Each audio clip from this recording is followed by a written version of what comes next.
What's up, everybody? Ben Razzie here for Stokastic, talking all things PGA Strategy. John Deere Classic. No, it's not a major. Yes, it's a weak field.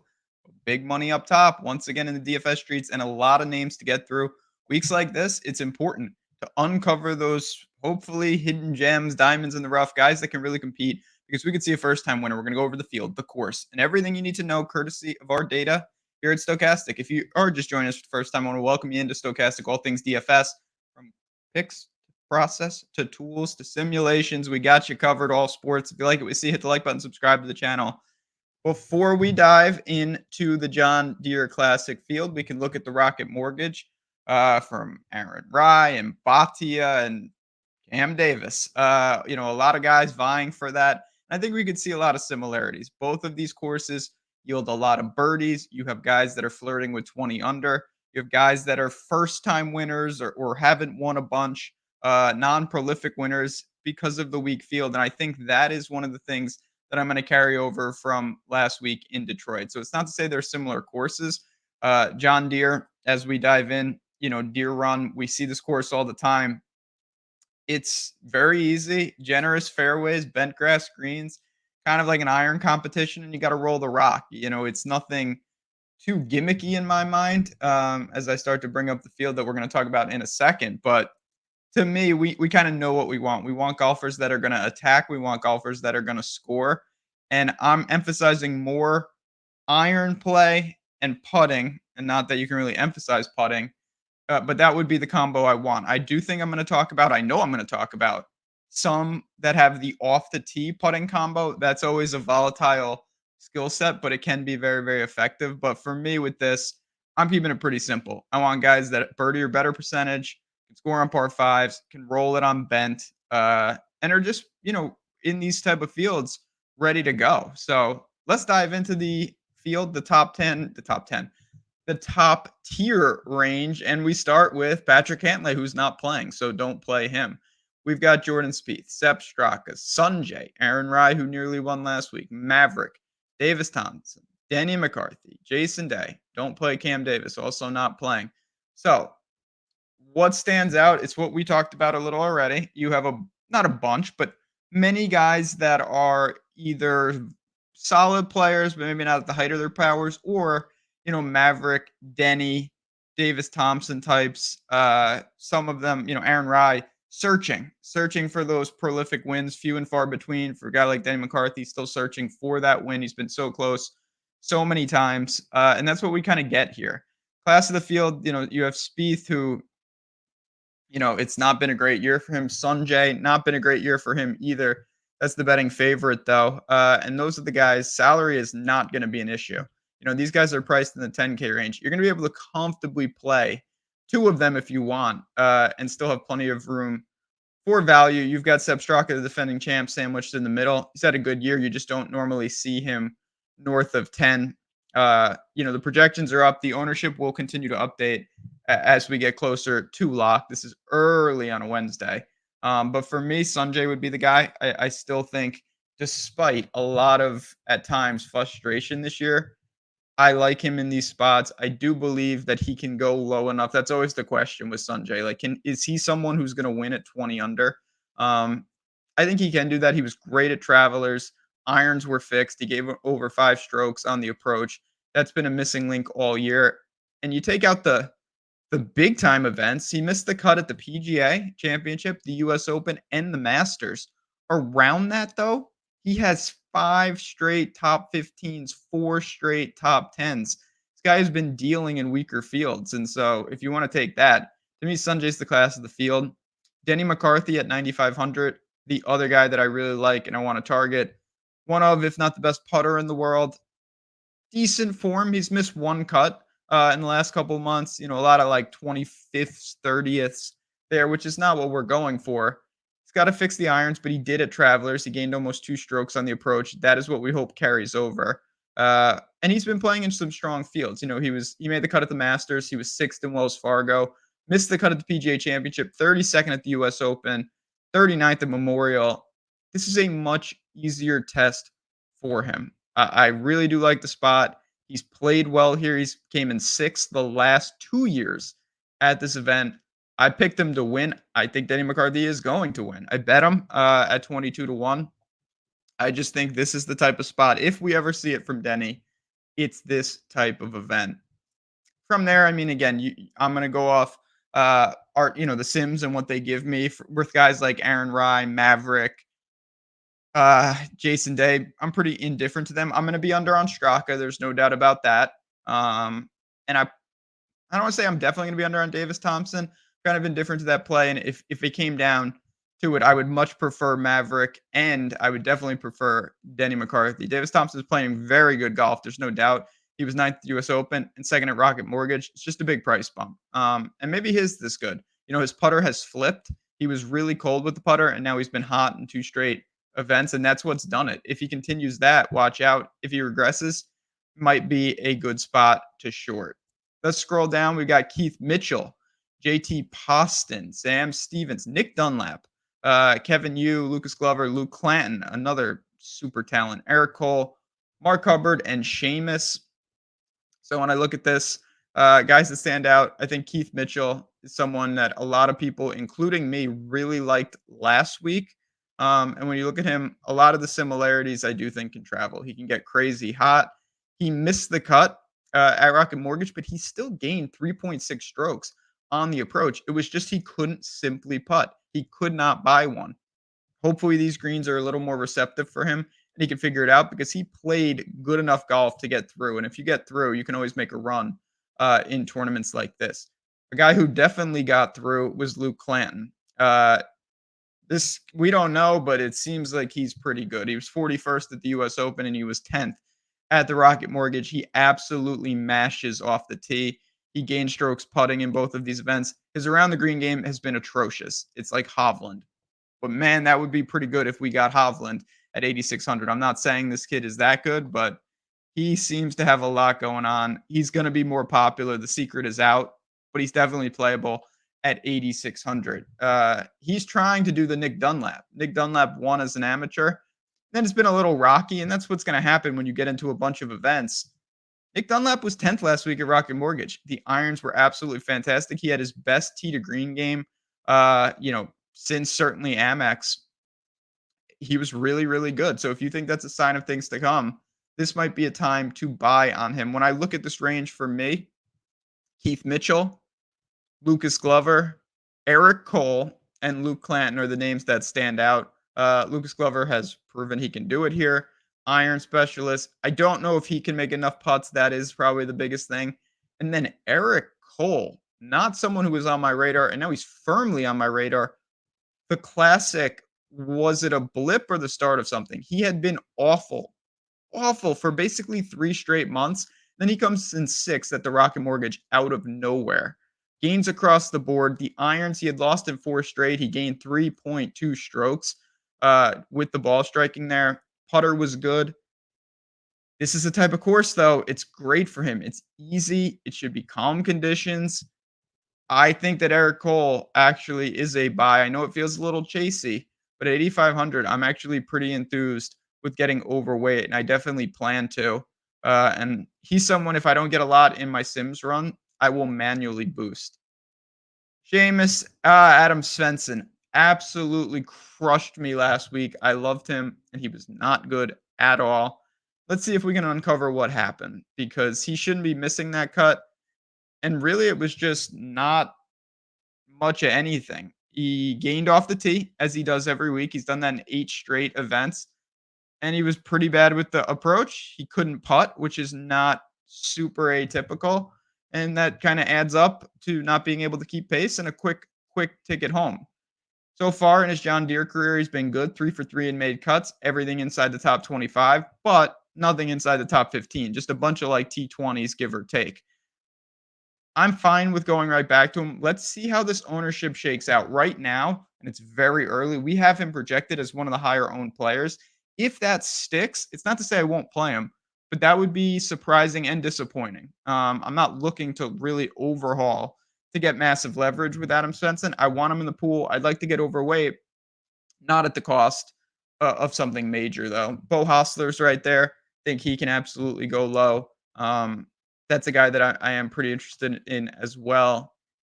He's a little all over the place, but Rocket Mortgage was good for him tee to green, really good. And if the putter had clicked in, he would have finished really high and not 31st. He's kind of under the radar in my mind.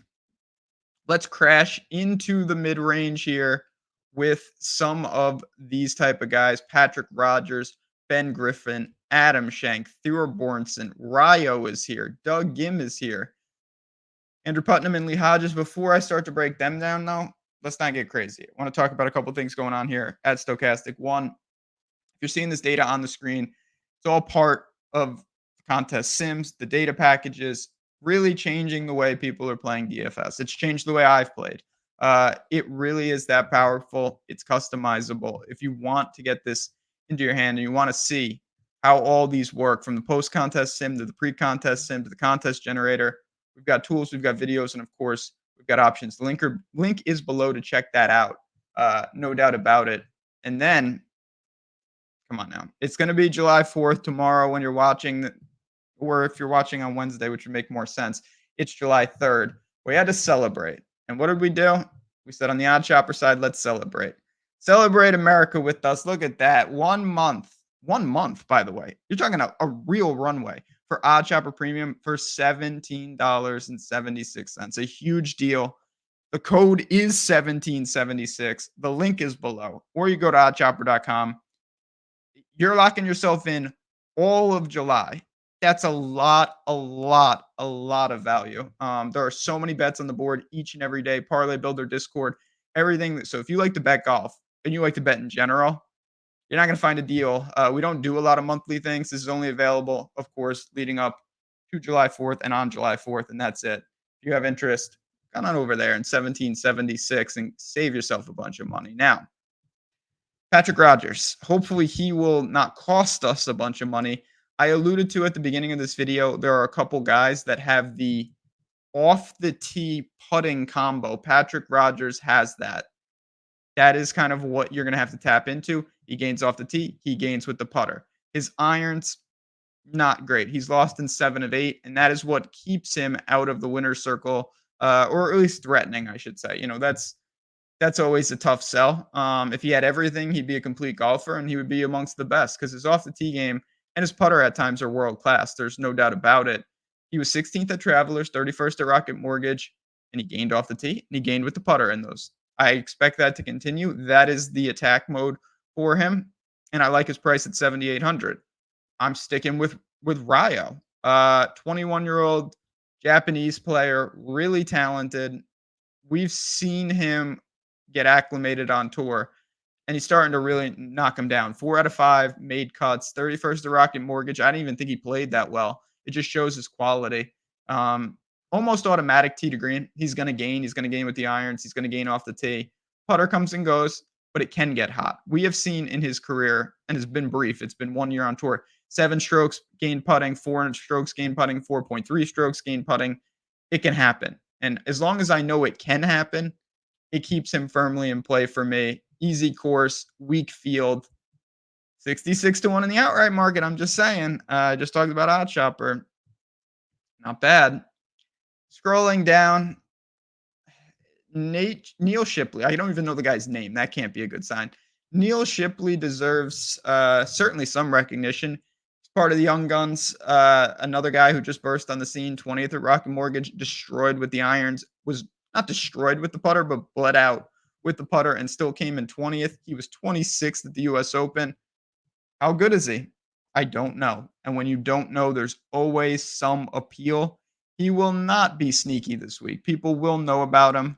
But if you believe that this guy is only going to get better, you're never going to see him at 7,500 in a field like this. Scrolling down a couple other names, you've got JJ Spawn and Joel Dahman. Joel Dahman was one of my better calls last week, actually. Played well. He regressed at the end, but crisp ball striking. He once again could not putt. Came in 25th.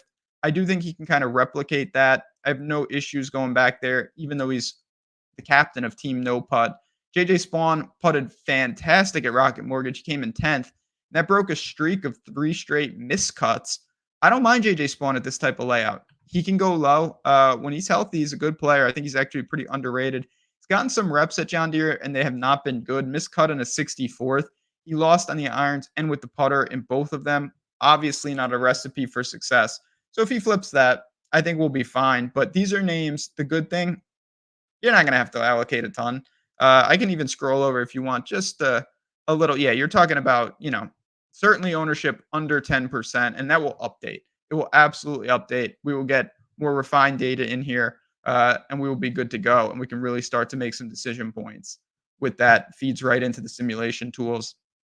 Johnny Vegas certainly has his way with the driver. He doesn't do much else, but when he does, we see him ceiling performance. So if you're looking for tournaments, if you're saying I'm building 150, I think Johnny Vegas belongs in the pool. He's made 3 or 4 cuts, everything inside the top 30, and he absolutely mashes it off the tee.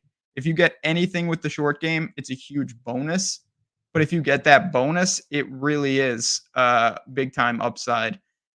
Played John Deere a handful of times, not a ton of success. He came in third in 2014, but let's not get crazy. That was quite a while ago. But Johnny Vegas can play. There's no doubt about it. Toasty's back. I'm not even going to touch that. He's always a wild man. You could get what we got last week, which is a bad play and then a withdraw, or he could look just fantastic. Chandler Phillips is more the move that I want to make. This guy's made 4 or 5 cuts. He was 12th at Charles Schwab, 10th in Canada. He's gained over 3 strokes with the putter in 3 straight events, 2 straight or 2 out of 3 with the irons. The stats look good. His off the tee game is weak, but this is a generous fairway. You're not going to have pressure on your driver here if you don't want it to be. He's 7,100. He's not going to be popular. He can be your last man in if you go pretty balanced. We'll talk a little lineup construction on the way out. You don't need to get crazy this week, though. Unless you're really jamming up top, you're going to have ample salary. And for me, him and Rico Hui, who also burst on the scene, both make a little sense here. They both grade out, similar projection, similar ceiling. You see the optimal percentages there again. They can and will update, but I like the spot for these type of guys. These are flyers at best. There's no doubt about it. But who on my screen right now do you feel confident in? All of these guys are going to be very similar in terms of projection and output. And I think it is somewhat of a dealer's choice as you get down here. We'll see what the Sims locate. But for me, I don't have strong takes as we get to the lower sevens. I'm just going to start, kind of scrolling down. I don't see a lot. Jason Hadley can go low. Iron specialist, easy course specialist, flat 7. That's a reasonable tag. Prefer him on Bermuda, to be honest, but you can't have everything. Max Greiserman. So I joked about this on Twitter. You can always follow me at JazzRazDFS. I don't think I've ever played this guy, so I would be expanding my all-time player pool if I play him, and I am going to play him. He's 6,900.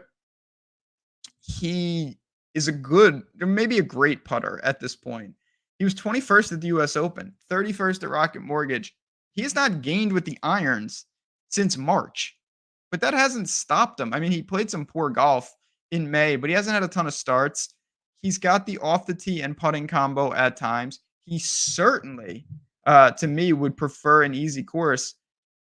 And I mean, the guy's playing pretty well. I was impressed. I never expected him to make the cut to the U.S. Open coming 21st, but he followed up with a nice showing at the Rocket Mortgage.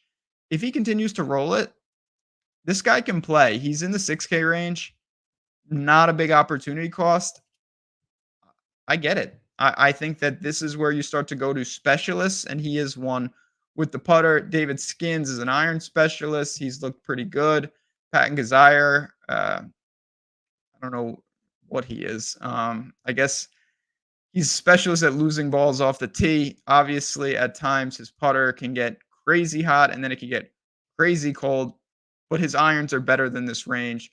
3 out of 4 in the top 25. You're going to see a lot of guys like that with not middling finishes, but just, they've made 3 or 4, 4 or 5 cuts. The irons look pretty good. That's probably enough to get you over or get them in the pool. As we scroll down, you're starting to look for guys that have a skill set. You've got Champ and Higo as wild men. You've got Troy Merritt, who every year he seemingly turns it on at Rocket Mortgage. It might just be that course is his playground and he can't do anything anywhere else. Or maybe it's a catalyst for something. I'm really, really not looking to get down here. And as you can see, the ownership is so small on these guys. Even these mid 6K guys, you're not going to see a lot here. Streelman, Robbie Shelton. I'm just throwing out names that I think are even remotely playable that if they showed up in my Sims runs, I would be okay with. I don't think you need to go down here though. I really don't. I mean, these are players. Nicholas Lindheim is an amazing putter. Russell Knox is one of my all-time favorite players. I'm not sure I need to do that though. Marty Dew, Dylan Fratelli is here. Bill Haas, another one of my all-time favorites. But I'd be lying to you if I said that I was super enthused about playing any of these guys. We don't have a 5K range, thank God. But at the same time, with the lack of firepower up top, right here, getting back to the top, what do you really need to spend your money on? If you like double punt in the sixes, that's great. You can play anyone you want. Are you just going to be funneled into Spieth Rye, Im Maverick? You might be. And if you love that combo, then it works out nicely. But if you don't, you might have a lot of dead salary. You're going to have to leave some money on the table to be unique because I do think a lot of people are going to get to the top by default. We saw that last week where you almost couldn't spend all your salary. So that is something to be cognizant of when you build this week. I kind of like to go balanced in some of these weeks. I might start some teams. I will start some teams with Denny McCarthy and build down like that and see what we get. Because if that's the case, I think you have a lot more flexibility. You can still take some salary savers, but your lineups look a little different. It's going to be an interesting field. There's no doubt about it. Again, I know I ran through a lot here on this video. If you have any questions, if I didn't get to someone, just tweet me at JazzRazDFS.